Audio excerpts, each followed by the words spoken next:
हमने agriculture sector में बहुत सारे रिवोल्यूशन पढ़े होंगे, जैसे ग्रीन रिवोल्यूशन, वाइट रिवोल्यूशन, आपका pink revolution is there, golden revolution and many more. So हर एक रिवोल्यूशन का जो कलर है वो सिग्निफाई कर रहा है कि किसी चीज का प्रोडक्शन मेरा बढ़ा है, we have boosted that production. So ये जो ब्राउन रिवोल्यूशन है ये किसे सिग्निफाई कर रहा है, यहाँ पे हम किस चीज के प्रोडक्शन के बारे में बात कर रहे हैं और ये कैसे हमारे लाइवलीहुड को इन्हेंस कर सकता है, इम्प्रूव कर सकता है।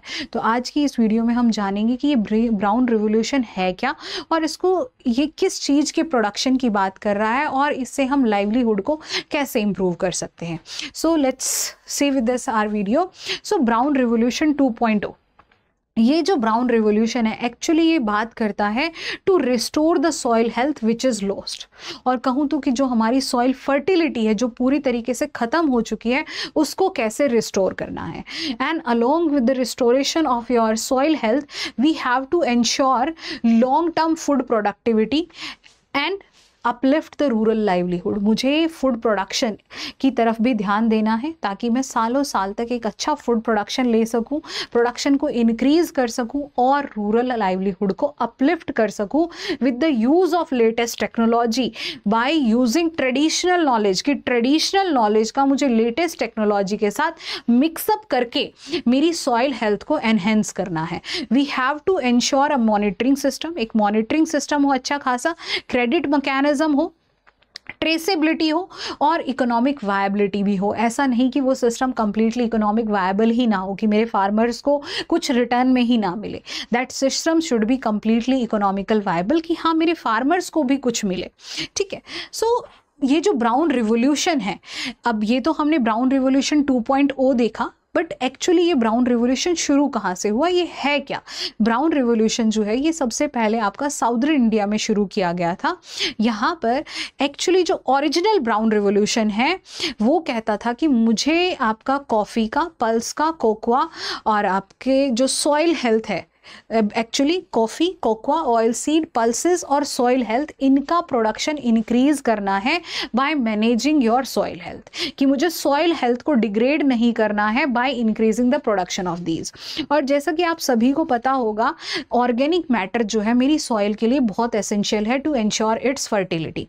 अब यहाँ क्या होता है कि जो आपका कोकोआ है, कॉफ़ी है, पल्सेस है, पल्सेस तो नेचुरली नाइट्रोजन फिक्स करती है, बट कोकोआ है, कॉफ़ी है, ये एक ऐसी सॉइल में ग्रो करते हैं जहाँ पर ऑर्गेनिक मैटर की ज़्यादा ज़रूरत है। तो ऑर्गेनिक मैटर जो है वो नेचुरली मेरी सॉइल को फर्टाइल बनाता है। तो ये जो ब्राउन रिवोल्यूशन है ये 1980s के टाइम शुरू हुआ था with the product to increase the production of your cocoa, coffee, pulses, oil seed along with the soil health management. ये जो अब आपका ब्राउन रिवोल्यूशन 2.0 है ये इसी की ही फर्दर ट्रांसफॉर्मेशन है कि अब हम कोई भी क्रॉप ग्रो करें, हमें हमारी सॉइल की लॉस्ट फर्टिलिटी को एनहेंस करना है along with the use of traditional knowledge और एआई टेक्नोलॉजी। जो लेटेस्ट टेक्नोलॉजी और जो ट्रेडिशनल टेक्नोलॉजी, उन दोनों का यूज करके मुझे मेरी सॉइल की फर्टिलिटी को रिस्टोर करना है by ensuring rural livelihood as well. कि मेरे जो फार्मर्स हैं, जो मेरे रूरल पीपल हैं, उनकी भी इकोनॉमिक वायबिलिटी बनी रहे, उनके पास इकोनॉमिक रिसोर्सेज भी बने रहे। तो ये है मेरा ब्राउन रिवोल्यूशन। अब बट इसकी नीड क्यों पड़ी हमें, तो अगर देखा जाए तो पिछले कुछ सालों में हमारी जो फर्टिलिटी है सॉइल की वो बहुत ज़्यादा डिग्रेड हो चुकी है, पूरे तरीके से ख़त्म हो चुकी है। क्योंकि हमारा एग्रो वेस्ट, अगर मैं बताऊं सॉइल फर्टिलिटी हमारी लॉस क्यों हो रही है, एक तो सबसे बड़ी बात है हम फॉल्टी एग्रीकल्चर प्रैक्टिसेस यूज़ कर रहे हैं, एक्सेस ऑफ मशीनरी हम यूज़ कर रहे हैं, excess of chemical fertiliser, pesticide, weedicide, और जो हमारा लाइक मल्चिंग के लिए मैंने कोई प्लास्टिक मटीरियल यूज़ किया है तो वो भी मैंने वहीं छोड़ दिया है। Improper use of irrigation water, और इरिगेशन के लिए भी मैं यूज़ कर रही हूँ तो पॉल्यूटेड वाटर मैं यूज़ कर रही हूँ जिसके अंदर क्या कहते हैं बहुत सारे केमिकल्स हैं which increases the toxic compound in the soil. और excess of fertiliser, chemical fertiliser जब मैं मेरी सॉइल में डाल रही हूँ जिसकी वजह से मेरी फर्टिलिटी जो है फर्दर डिक्रीज हो रही है। अब बार बार यूरिया यूज़ करने की वजह से क्या होता है कि यूरिया का रेसिडुअल इफेक्ट बेसिक है, वो सॉइल को सेलाइन कर देता है। आप पोटेशियम क्लोराइड जो है आपका पोटेशियम क्लोराइड फर्टिलाइजर आप यूज़ करते हो तो इसका रेसिडुअल इफेक्ट एसिडिक है। बार बार जब आप कॉन्टिन्यूसली फर्टिलाइजर यूज़ करते हैं आपकी सॉइल एसिडिक हो जाएगी। साथ के साथ आप उसमें पेस्टिसाइड भी डाल रहे हैं, वीडीसाइड भी डाल रहे हैं, जो कि एक केमिकल कंपाउंड है and they contain lot of toxic compound as well. तो उनकी वजह से मेरी सॉइल की फर्टिलिटी खराब हो रही है। इरीगेशन, मैं बहुत ज़्यादा इरीगेशन कर रही हूँ मेरी न्यूट्रिएंट का, जिसकी वजह से जो मेरे बेनिफिशियल एलिमेंट्स मेरी सॉइल में जो प्रेजेंट है वो सब की लीचिंग हो रही है, या फिर वो रन ऑफ होकर के लेक्स में जा रहे हैं और इसकी वजह से लेक्स का भी यूट्रोफिफिकेशन हो रहा है, जो एजिंग है लेक्स की वो एनहेंस हो गई है। So by all these using these faulty agriculture practices मेरी सॉइल की फर्टिलिटी डिक्लाइन हो रही है। और यहाँ पर एक बात आती है एग्रो वेस्ट की। अब क्या होता है कि जो चीज़ मैंने मेरी क्रॉप में फील्ड में ग्रो की है, मान लीजिए मैंने एक प्लांट को ग्रो किया और मेरी जो सॉइल थी उसमें 20 मॉलिक्यूल्स नाइट्रोजन के थे, मेरे प्लांट ने 10 मॉलिक्यूल नाइट्रोजन के एब्जॉर्ब कर लिए, 10 वहीं रह गए, रिप्लेनिश नहीं हुआ, मैंने कुछ ऐड नहीं किया, कोई ऑर्गेनिक मैटर मैंने ऐड नहीं किया बाहर से, तो रिप्लेनिश कुछ नहीं हुआ, डिक्लाइन हो गए, वो 20 मॉलिक्यूल अब 10 रह गए। बट अगर वही प्लांट मैं वहां से क्रॉप को हार्वेस्ट करके उसी प्लांट को वहीं इनकॉर्पोरेट कर देती सॉइल के अंदर, तो व्हाट विल हैपन, जो उसने 10 मॉलिक्यूल्स एब्जॉर्ब किए थे उसमें से 9 और 8 मॉलिक्यूल वापस से सॉइल में आ जाते हैं नाइट्रोजन, क्योंकि एक nitrogen, not just nitrogen cycle, सब कुछ मेरा कांस्टेंट है। कोई भी न्यूट्रिएंट हो जो आपकी बॉडी के अंदर है, after the death of your body that will, जो कहते हैं ना कि मरने के बाद सबको मिट्टी में मिल जाना है, वो यहाँ फैक्ट है, वो actual this is the thing कि जब हम मर जाते हैं हमारी जो डेड बॉडी है, micro organism feed on that, और जो भी हमने मिट्टी से लिया है चाहे नाइट्रोजन हो, फॉस्फोरस हो, potassium, that again will be converted into the soil, वो ऑर्गेनिक मैटर में। तो वहां से जो न्यूट्रिएंट प्लांट ने लिया था मैंने उसके अंदर ऐड ही नहीं किया, कुछ ऐड ही नहीं किया, कुछ इनकॉर्पोरेशन ही नहीं किया, तो वहां से वो रिप्लेनिशमेंट नहीं हुआ, सिर्फ डिक्लाइन हुआ है। और chemical fertilisers, chemical pesticide, weedicide use कर करके मैंने मेरी सॉइल की फर्टिलिटी को फर्दर और ज्यादा खराब कर दिया है। सो ये जो ब्राउन रिवोल्यूशन 2.0 है, हमने समझा कि ये है क्या और इसकी नीड क्या है, बट ये कहता क्या है, किस तरीके से हम हमारे क्रॉप के अंदर इंश्योर करेंगे हमारी फील्ड में कि मेरी सॉइल फर्टिलिटी एनहेंस हो। जैसा कि मैंने आपको समझाया कि मेरी क्रॉप ने जितना लिया है मुझे उतना ऐड करना पड़ेगा तो रिप्लेनिश हो जाएगा, मुझे वो वेस्टेज को वहां इनकॉर्पोरेट करना पड़ेगा, बट वो होता ही नहीं है, जिसकी वजह से मेरा लॉस्ट जो है फर्टिलिटी जो है खत्म होती जा रही। तो सबसे पहला है कि मुझे रिसाइकल करना पड़ेगा जो मेरा एग्रो वेस्ट है। हर साल हम बहुत ज़्यादा एग्रो वेस्ट प्रोड्यूस करते हैं, जिसमें से अगर उस क्रॉप रेसिड्यू को मैंने रिसाइकल करके उसको कंपोस्ट में कन्वर्ट करके अपनी फील्ड में यूज़ किया तो मेरी सॉइल की फर्टिलिटी जो है वो नेचुरली एनहेंस होगी without damaging the soil structure and soil properties. इसका मेरी सॉइल के ऊपर कोई इम्पैक्ट नहीं पड़ेगा, एल्स वो उसकी प्रॉपर्टीज़ को एनहेंस करेगा, बढ़ाएगा, और ये एक लॉन्ग टर्म तक इम्पैक्ट देगा, ये सॉइल की हेल्थ को नेचुरली रिस्टोर करेगा। अब इसके साथ साथ रूरल एरियाज में आप सभी को पता है कि people depend on your animal husbandry, livestock, fisheries पर भी वो डिपेंड करते हैं as a source of extra income. तो उनका भी जो वेस्टेज सिस्टम है, उनका भी जो जैसे काउ डंग है, काउ यूरिन है, फिशरी वेस्ट है, पोल्ट्री मैन्योर है, इन सभी को भी हमें साइंटिफिकली तरीके से इनको भी हमें कंपोस्ट में, मैन्योर में कन्वर्ट करके एज अ फर्टिलाइजर यूज़ करना चाहिए अपनी फील्ड में, और इसको हमें एनहेंस करना है बिकॉज ये नेचुरली रिस्टोर करेंगे फर्टिलिटी। अब कोई फार्मर है उसके पास पोल्ट्रीज है तो वो पोल्ट्री मैन्योर को सेल करके, अगर फार्मर्स वहाँ पे इनकॉर्पोरेट करने लग जाए पोल्ट्री मैन्योर, तो उसको सेल करके क्या कर सकते हैं, उनकी इनकम भी इंक्रीज होगी, सॉइल की फर्टिलिटी भी एनहेंस होगी। और इस सब के लिए, इन सबको अडॉप्ट करने के लिए, एनहेंस करने के लिए, इसका अवेयरनेस करने के लिए हमें एक कोऑपरेटिव मॉडल तैयार करने की ज़रूरत है। कोऑपरेटिव जैसे हमारा अमूल कोऑपरेटिव था, है ना, कि भाई ऐसे ग्रुप ऑफ पीपल, कोऑपरेटिव क्या है, basically a group of people which have common interest. मान लीजिए 10-15 लोग साथ मिलकर के आए, उन्होंने कहा कि भाई हम अपनी फील्ड के अंदर ऑर्गेनिक मैटर यूज़ करेंगे, नॉट जस्ट ऑर्गेनिक मैटर, जो भी क्रॉप रेसिड्यू होगा हम उसको इनकॉर्पोरेट करेंगे, एनिमल हस्बेंड्री से जो वेस्ट आएगा हम उसे करेंगे। तो ये एक टीम बना करके, दे मेक अ टीम, और ये एक तरीके से एक प्रोक्योरमेंट चैनल एस्टेब्लिश कर सकते हैं।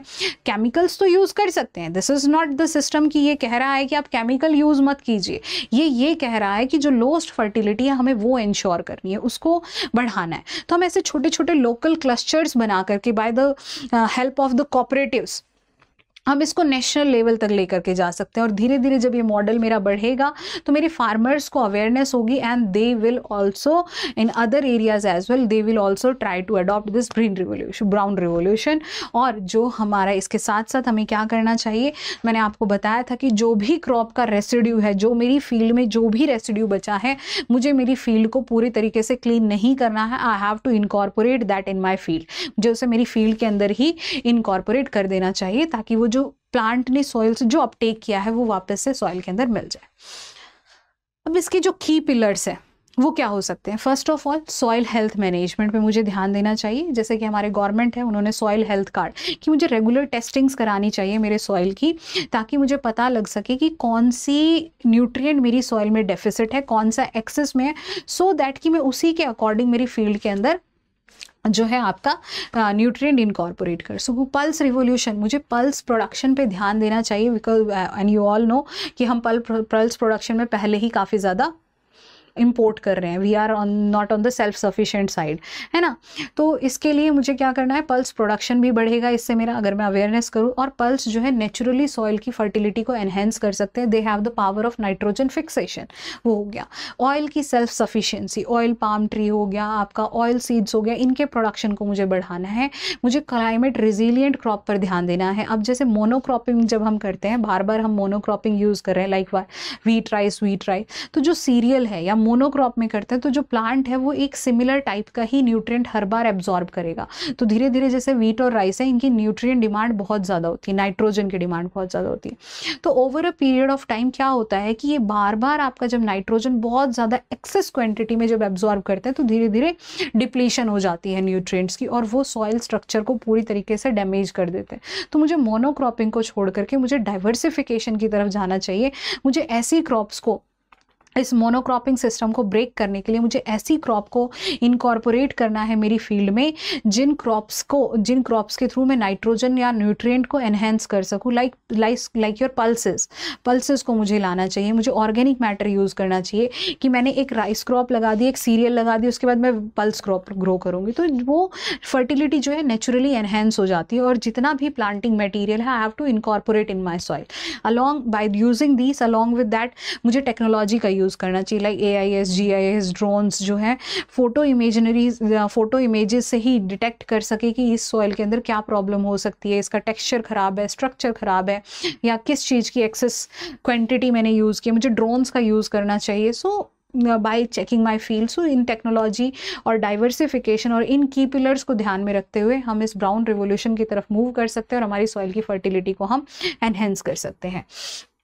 अब ये जो एग्रो वेस्ट की अगर मैं बात करूं कि एग्रो वेस्ट जो है, हम हर साल अप्रॉक्सीमेटली 350 to 990 मिलियन टन हम क्रॉप रेसिड्यू हर साल प्रोड्यूस करते हैं।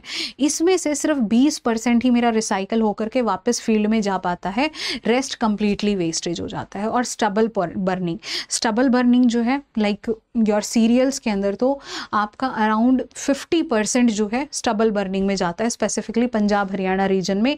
और इस स्टबल बर्निंग से सिर्फ फील्ड को ही नुकसान नहीं होता है, वो साथ के साथ जो बेनिफिशियल प्लांट है वो भी बर्न हो जाते हैं, सिर्फ कार्बन रेसिड्यू बचता है आपका, और पॉल्यूशन बहुत ज़्यादा होता है। मेरा सॉइल पॉल्यूशन भी बहुत ज़्यादा हो रहा है, क्योंकि जितना भी बेनिफिशियल माइक्रो ऑर्गेनिज्म थे, आपके अर्थवॉर्म थे, anything is there, they all got burn in the field. So अब इस एग्रो वेस्ट को मैं बहुत बेनिफिशियल तरीके से मेरी फील्ड के अंदर यूज़ कर सकती हूँ।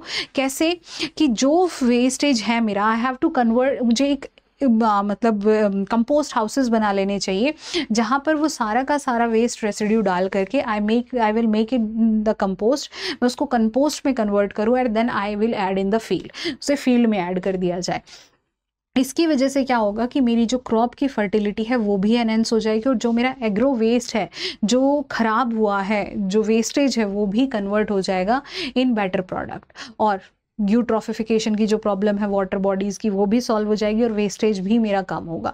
सबसे बेस्ट बात ये है एग्रो वेस्ट के साथ कि ये आपका बायोडिग्रेडेबल है, इसको मैनेज करने में मुझे बहुत ज़्यादा इश्यूज़ नहीं आएंगे। तो थोड़ा सा गवर्नमेंट की सपोर्ट के साथ, थोड़ा सा इनिशिएटिव के साथ क्या करना चाहिए, like other rural livelihood people है, रूरल पीपल है, उनके पास में आपका कोई लाइवलीहुड सोर्स नहीं है, दे आर वेरी पुअर, उनके पास फील्ड्स नहीं है, so they can have this agro waste. वो किसी से भी ये जो वेस्ट मटेरियल है वो ले सकते हैं एट वेरी लो कॉस्ट और उसको कन्वर्ट करके कंपोस्ट के अंदर they can sell it as a fertiliser, वो उसको एज अ कंपोस्ट सेल करके काफ़ी अच्छी खासी इनकम कमा सकते हैं। But we have to make channels, हमें अवेयर करने की ज़रूरत है। पॉलिसी और गवर्नमेंट सपोर्ट बहुत ज़्यादा है, जब तक ये नहीं होगा तब तक ग्राउंड लेवल पर हमें वो रिजल्ट नहीं दिखते हैं। रिसर्च एंड डेवलपमेंट की बहुत ज़रूरत है कि कैसे हम इन कंपोस्ट प्रोसेस को कैसे फास्टन कर सकते हैं और कैसे हम कौन सी क्रॉप के जो लाइक मान लीजिए राइस रेसिड्यू है उसके वो जब हम कंपोस्ट बनाते हैं तो उसके कंपोस्ट में बहुत ज़्यादा न्यूट्रिशन होते नहीं है। How can I improve the nutritional quality of that compost as well, तो उसकी मुझे बहुत ज़रूरत है। फार्मर की अवेयरनेस और ट्रेनिंग की बहुत ज़रूरत है। फार्मर को अवेयर करना पड़ेगा with the help of your KVKs and extension worker, साथ के साथ ट्रेनिंग भी प्रोवाइड करनी पड़ेगी कि how can you scientifically manage your agro waste और वेस्टेज और रेसिड्यूज़ को आप कैसे मैनेज कर सकते हैं, कैसे उसे आप कंपोस्ट में कन्वर्ट करके अपनी फील्ड में इनकॉर्पोरेट कर सकते हैं। So this is all by farmer can increase its organic content in the soil और वो कैसे अपनी सॉइल की लॉस्ट फर्टिलिटी को रिस्टोर कर सकता है। और ये एक बहुत बड़ा हमारे लिए इशू है कि हमारी सॉइल की जो फर्टिलिटी है वो बुरी तरीके से ख़त्म होती जा रही है just by the faulty agriculture practices. और अगर यही कंडीशन रही हमारी सॉइल की तो इन फ्यूचर हमारे पास कोई भी क्रॉप या हमारा जो प्रोडक्शन है वो बहुत कम बच जाएगा and we will face the issues of food security. But by just because agro waste is your biodegradable waste, तो इसको मैनेज करना बहुत ज़्यादा बड़ा इशू है नहीं। और ये हमारे रूरल पीपल के लिए, रूरल लाइवलीहुड पीपल जो है, रूरल लोग हैं, उनके लिए अच्छा इनकम का रिसोर्स भी है। क्योंकि मान लीजिए आपने कुछ कंपोस्ट बनाया, कुछ अपनी फील्ड में ऐड किया, कुछ आपने सेल कर दिया। Uh people who doesn't have any resource of income can purchase this waste, वो उसको कंपोस्ट में कन्वर्ट करके सेल कर सकता है। तो there are lot of scope with that and by this we can restore our low soil fertility. So this is all about from my side. Thank you so much and have a nice day. और अगर आपका agriculture optional है तो I'll suggest please join my Telegram channel. Thank you so much.